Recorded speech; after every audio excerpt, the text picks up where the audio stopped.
Well, good morning to everyone. 10:39 as we take our Briarcliff camera here, checking out, well, we're trying to see the city. Still trying to burn off that fog from this morning. The moisture content to the lower levels of the atmosphere, the surface, have been just holding on all morning long. This is what's going to give us this aggressive humidity as we move on into the day side here. It's going to be another weather alert day due to extreme heat. It is dangerous heat that we are monitoring, so I want you to be aware of this. And really, we want to take this very seriously as we move on into the mid and late afternoon time frame. Kind of goes all the way over towards the early evening as well as even 5 or 6 o'clock at night. So good morning to you, Storm Track 5 meteorologist Greg Bennett here live in our KCTV5 studios. We've got a lot to cover weather-wise, so let's go ahead and get involved with it. First, starting you off with the obvious, and that is going to be our excessive heat warning, which is going to be in place at least until Thursday night at 10 p.m. The good news is this entire time that we've been going through this, we have not seen an additional kind of extension of that excessive heat warning. So it looks like we will be lifting this.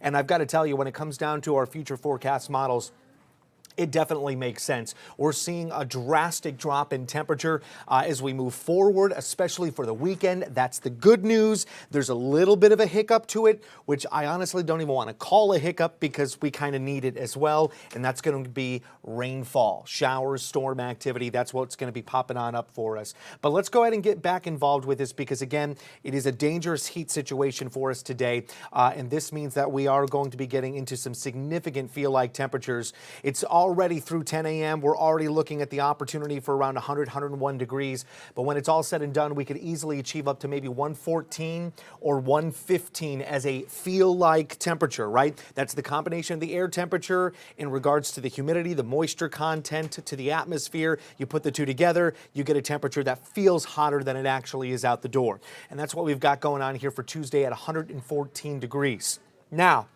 this is where it gets kind of interesting. As we move forward in time, let's get you into Wednesday. The feel-like temperature out the door is coming in between about 105 and 110 degrees. That's something that's really fascinating to me because as we move forward in time, and I think if I hit this, yes, let's go to our Security Bank 10-day. 105 to 110 degrees for the feel-like temperature is expected Wednesday. But we've got 99 degrees as the air temperature. Today, we're expecting maybe 114 or 115 as a feel-like temperature, but the high is expected to be back into the middle 90s, a 96 degree mark. We're already flirting around 86 degrees right now at about 10:42 in the morning. So how in the world does that work, right? We've got heat and humidity, but we've got more heat tomorrow. So how do we have a lower heat index, a lower feel-like temperature? Now, this is where it gets very interesting. It has everything to do with that humidity, the moisture content at the surface. And we're going to talk about that in our muggy meter, because that paints the picture on why we are going to be seeing a drop in that feel-like temperature. Tuesday, we are at miserable levels. That is the peak of our kind of rubric that we have here. But as we move forward in time, we gradually taper off that moisture content. A couple of things are happening here. We are starting to break down that high pressure ridge in the upper levels of the atmosphere, which may allow some of this moisture to lift into the mid levels. Some of this is just going to escape all the way around and lessen the moisture content at the surface, which has been held in place by this kind of heat dome. So as we dry out, we don't have as much as an aggressive heat index, even though we're increasing the temperature. All right, so that's how that works. It's still hot any way you cut it. I mean, we're still talking about excessive heat. This is something that can still put the interior of your car over 150 degrees if it's been left out in the parking lot in direct sunlight for an hour. It can put your dashboard over 200 degrees. You can get into heat stroke or heat exhaustion just as fast. It's just as dangerous as today. But if you were curious about why we're seeing a lower heat index, This is the reason why. Right here, because of that moisture content tapering off and dropping down to more of a drier, more comfortable kind of situation as we move on into Thursday, which is even more fascinating because the feel-like temperature on Thursday is looking to be about 105 to 110 degrees, much like what we're going to be dealing with on Wednesday. And again, going back to the Security Bank 10-day forecast, Thursday, we're looking to hit 100 degrees. Now, some of our models are still pushing 98, 99, but there are others trying to push 103 and 104. So we're trying to find this kind of even playing field when it comes down to our temperatures, and we have a pretty good confidence that we're going to be hovering about that 100-degree mark overall. So that's why we have it in there in the forecast for you. But yeah, that's why we're going to be seeing that interesting difference in a feel-like temperature as we move throughout the next couple of days here. All right, so obviously you're starting to see day 4 and 5. We're tapering off dramatically with that heat. And all of a sudden, Saturday's forecast, we are back to seasonable conditions. Our average high temperature for the end of August is 86 degrees. This is great. Why? Why is this happening? What is going on? You would think that, oh, it's got to be the heat dome, which it is. But you'd think it would be moving on, right? And normally our weather patterns move from west to east, right? From the west coast, they transfer over to the east coast. If they come from the Pacific Northwest, they go basically east or southeast, right? Not so much this time. We're into the upper levels, and we're going to do something that's called retrograding.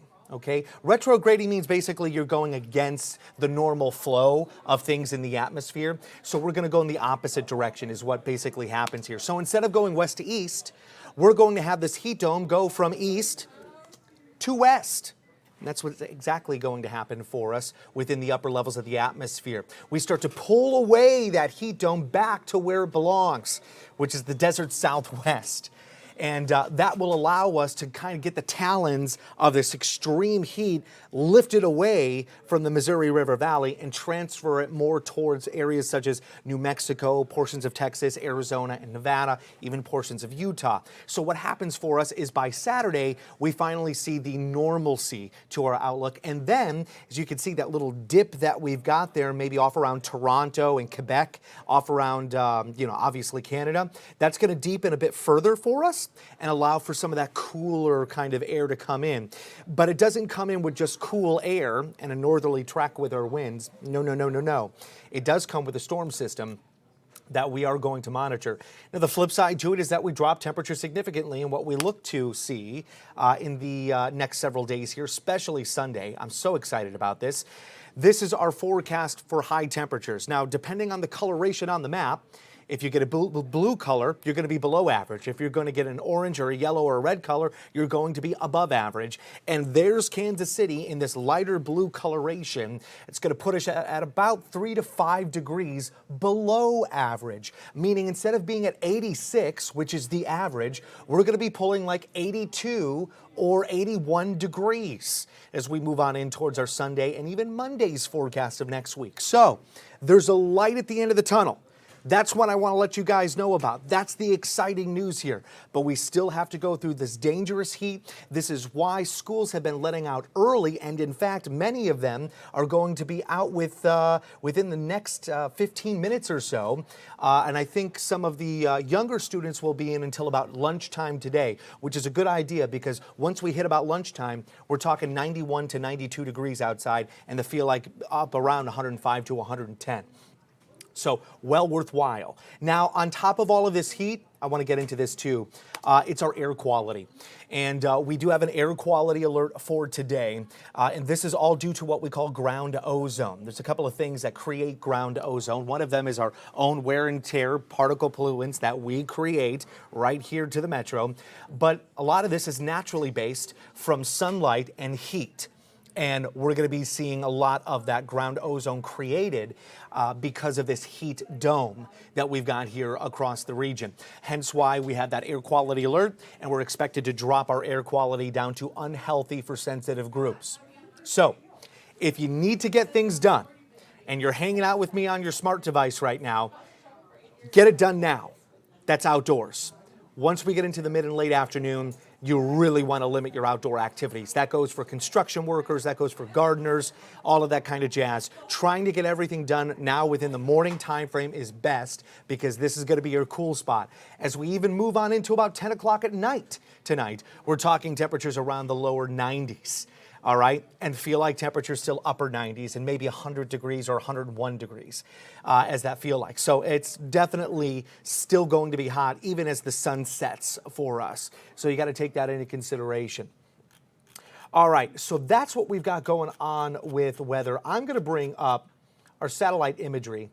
And it's going to be for water vapor, just to give you one more kind of idea of what this high pressure system looks like to the mid and upper levels of the atmosphere. And you can see that we almost have ourselves kind of a ridge of moisture that kind of wraps around that upper level high pressure system. I'm going to see if I can paint a line for you.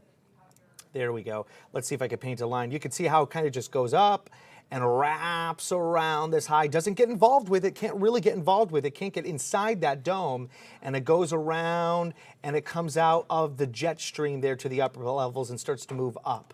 Right? Some of this starts to move down. You can see that's actually a front that's going through Jacksonville, the panhandle of Florida. So they're seeing some showers and storms there. And this is all possibly wet weather coming through off around the southwest, where we've been seeing major amounts of flooding issues from what was left over of Hillary, right? But you can see this orange coloration right here. See that orange coloration? That's a sliver of dry air coming in off of the South Pacific and the Baja Peninsula right after Hillary. So we're starting to see more of stability to this portion of the Southwest overall. So they're looking to see more of a drier pattern. Now I say that, but let me go ahead and delete all of that stuff and let me take control of this map. They say that, but then all of a sudden we've got this thing down here. What in the world is that?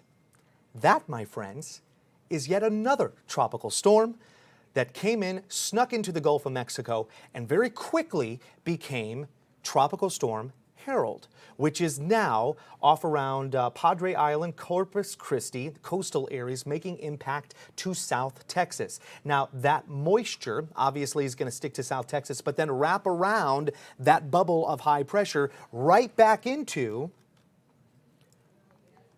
the desert Southwest. Now, may not necessarily get to Southern California.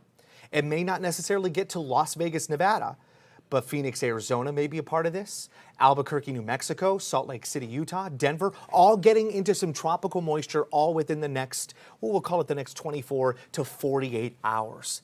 That is wild that these areas have already seen tropical moisture and they're going to get more of it. This is technically part of the monsoonal season off around the Southwest, but to be slammed by actual tropical systems is, well, a bit historical, especially when it comes down to San Diego and Los Angeles. They haven't seen a tropical storm make direct impact in these locations since 1939. I mean, it was a big deal, and they're still looking at flooding conditions and mudslides and rock slides and landslides around the San Bernardino Pass and around the Sierra Nevada mountains. It is rough out there. But the next system that we're watching here is Harold. Not only that, Gert is out there as well. Funny name, but there it is, looking to be another tropical system that we're monitoring within the Caribbean. But wait, there's more. The tropical waves continue across the Atlantic. There's another one right there. Let me highlight it. Tropical wave, tropical wave. So they just continue to come off of Africa now as we make it to the peak of hurricane season, which is going to be in September, around September 10th, and then it comes down after that. So this is the Atlantic's time to start developing tropical systems. The beginning of the hurricane season, which is like June, July, is more of the Caribbean and the Gulf of Mexico. Now we get to the next portion of trying to get to the center of hurricane season, and it becomes the Atlantic's turn as we get some of that Saharan dust to come off of Africa. That's our CCN, or cloud condensation nuclei, and that creates more storm activity, and that's going to allow us to get maybe a turn of those storms, and then they collect on one another. They come together to form tropical waves, which then become tropical depressions, which then become tropical storms, which then become hurricanes. So wild stuff that we're seeing already, very, very active into the Atlantic. But the most pertinent imminent right now is going to be Tropical Storm Harold. And we've got someone special here who knows a lot more information news-wise on the impacts it's having in South Texas. I'm going to bring in Janae now. She's going to take over and give us the latest details on Harold. Janae. I am here now. Thank you so much, Greg, for that weather update. With that being said, I do want to take a look at Twitter. You can see that now here on your screen. This is coming from the National Hurricane Center, and Greg just touched on it. Tropical Storm Harold made landfall on the South Texas coast late this morning, becoming the first storm in the U.S. to do so in the 2023 Atlantic hurricane season. Now, that means heavy rain and strong winds will continue to slam portions of South Texas and Mexico and areas farther inland as Harold tracks westward Tuesday afternoon as well as this evening. So tropical storm warnings have been issued, and Harold came ashore just at around 10 a.m. Central Time on Padre Island, Texas, with sustained winds of 50 miles per hour and higher gusts. Now, I do want to take a look at this video coming in from Weather Nation. This is in Corpus Christi, Texas. It looks like it's taking place at a gas station. Harold will be able to dump 3 to 5 inches of rain across South Texas today and tomorrow, with locally higher amounts closer to 7 inches of rain. Now, more than 1 million people are under tropical storm warnings in Texas, and actually the Governor Greg Abbott, he actually deployed the Texas National Guard just days after Hurricane Hillary in California. And as we take a look at this tropical storm Harold that just made landfall there in Texas, South Padre Island earlier this morning. Now, of course, we will continue to provide you all more updates as we look, as this storm continues to track across Texas as well as Mexico this week. But again, it did make landfall at around 10 a.m. this morning. I am going to turn the camera around so you all can see me. Again, I am Janae Hancock here at the live desk, tracking the top news stories so far this morning, and this is the biggest one, breaking news so far. But I do want to take a look at the heat, and you can see that story here on your screen now. But take a look at this video. More than 8,500 daily heat records have been broken across the U.S. just in the last 30 days, and NOAA actually expects at least 445 more daily heat records to be broken this week. Now, more could occur across the central and eastern U.S. as an extremely dangerous heat wave with near triple-digit temperatures continues to build. More than 100 million people are under heat alerts from the Gulf Coast to the Midwest eastward into the Ohio Valley. And of course, we are dealing with the heat here locally in Kansas as well as Missouri. And with that being said, let's take a look at this story. We've all heard about it since yesterday, but KCPS is letting out class early due to the heat. I know meteorologist Greg Bennett also touched on that, but this is happening for the rest of the week. Classes will be dismissed at 10:50. So they were just dismissed at around 7 minutes ago, and they will be released at 11:50 as well as 12:50. And the high schools will be released first, followed by most of the middle schools, with the elementary schools split between the later dismissal times. The district wrote in a statement that they believe this is the responsible and safe choice, and their top priority is safety and security of the students as well as the staff. So lunches will be served before students are dismissed, and athletic teams may still practice indoors. I know this is probably not what parents expected, as well as staff and students as well, as they entered the new school year just this week, most of them, and then also going into last week as well. So we will continue to follow this story. I know we have some reporters kind of looking into how this may impact students as well as their families, their parents. Does this change their schedule at all, as they were probably planning to go back to work, and how this impacts them. So of course we will continue to follow this story as well. Right now I want to take a look at national news. This is probably the biggest national story so far this week, and you can see that video now here on your screen, just released. We just received this video here at the live desk. Scott Hall, who is one of former President Donald Trump's 18 co-defendants, he has officially turned himself in to the Fulton County Jail. Hall was charged by the Fulton County District Attorney with crimes related to his alleged involvement in the Coffee County, Georgia voting systems breach. Now, he is facing 7 charges, including a racketeering count, as well as several charges stemming from the Coffee County allegations. He was the first defendant in the Trump case to surrender earlier this morning, but ex-Trump attorney John Eastman just surrendered as well at around just a few hours ago, in fact. And Trump and 18 co-defendants face a Friday noon deadline to surrender to Georgia authorities after being criminally charged in the state's 2020 election case. Now, Trump said he will turn himself in at the Fulton County Jail on Thursday, and Trump agreed to a $200,000 bond just yesterday. So he is accused in the indictment of being the head of a criminal enterprise.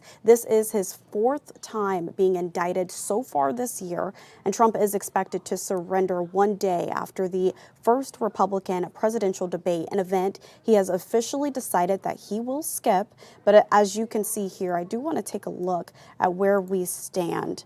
We do have video of all of the candidates, presidential candidates that are running up against former President Donald Trump. He still holds the largest lead over his rivals in a new CBS polling amid his legal troubles. In fact, most of his voters cite that those troubles as yet one more reason to show him support. However, tomorrow, in Trump's absence, Florida Governor Ron DeSantis, he is expected to be the leading candidate on stage. We will continue to bring you new updates as we look ahead to the presidential update tomorrow. So make sure to download the KCTV5 news and weather update, as we will warn you first about the latest breaking news stories and weather updates.